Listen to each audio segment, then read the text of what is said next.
Hello there and welcome back to another edition of the Hot Lap Classic Remastered. This time we're taking a look at the 1997 Chevrolet Camaro SS.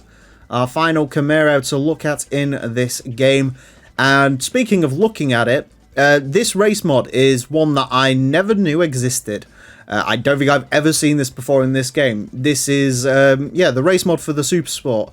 I thought all Camaros shared the same race mod, the one that we saw on the 30th anniversary car. Just colour shifted because I think the 30th anniversary has sort of a unique design to it, which I think is based on like an IMSA race car. Well, as this, I'm going to guess, is based on one of the GM pace cars from the Indy 500. GM would supply pace cars to there, and they'd make sort of road-going versions of them. Most of them were absolutely heinous, and, well, judging by the sort of graffiti-style Super Sport font on the doors, this one is also heinous. I think that's what this is. I'm not entirely sure, but that's what it looks like to me. Not so much a race mod, but it's quite cool, sort of understated. I'm kind of for it. This generation of Camaro, I've spoken about it before, probably one of my favourite Camaros, this or the third generation with the IROC Z.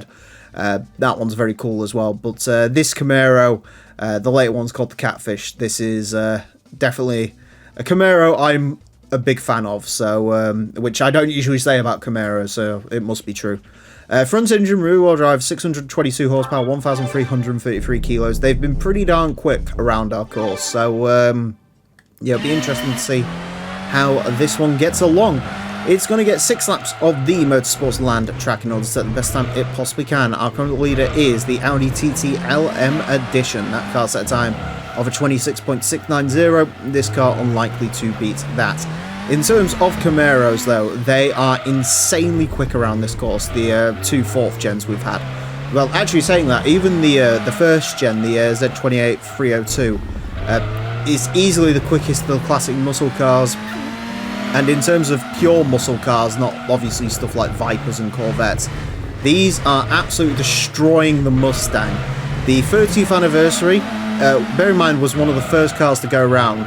That's still got in the under 30 club. The Z28 that we ran later on without race mod, that's at a time of a 30.1, which is like ridiculous for a rear wheel drive coupe. So I'm expecting sort of similar times from this. The SS I think is the lightest of all the Camaros, but a little bit down on power. But, I mean, it's still got 622 horsepower, so it's not exactly like it's that far down on power. I think the Mustangs don't even get close to this amount of power. I think they're only getting about, like, 400, 500. In case you're wondering, by the way, one of my favourite things about the Camaro, I remember this from the 30th out of 29.861, wow. I remember this from the very first time I drove one of these in the Hot Lap Classic. The cool thing about the Camaro is you can just leave it in second gear and just let the torque. There's no point in using first. First is very long. I suppose if you wanted to make like peak power, would be very usable, but you don't really need to. You can just let the torque pull the car around the corners. It is absolutely fine doing that. So that's my big plan for this one. It is a bit of a hefty boat, there is no denying that. A little bit more sort of unwieldy around some of these corners as well. I think that's the SS's lighter weight, sort of making it a little bit sort of harder to catch when the rear end comes out. Because the rear end didn't really come out on the Z28, it was just sort of pure, unrivaled grit. Grit and grunt was basically the Camaro's party trick, so... But for this one, it feels very, very nice. Little bit sort of more squealish, but as long as you don't sort of rock the boat too much, you're alright.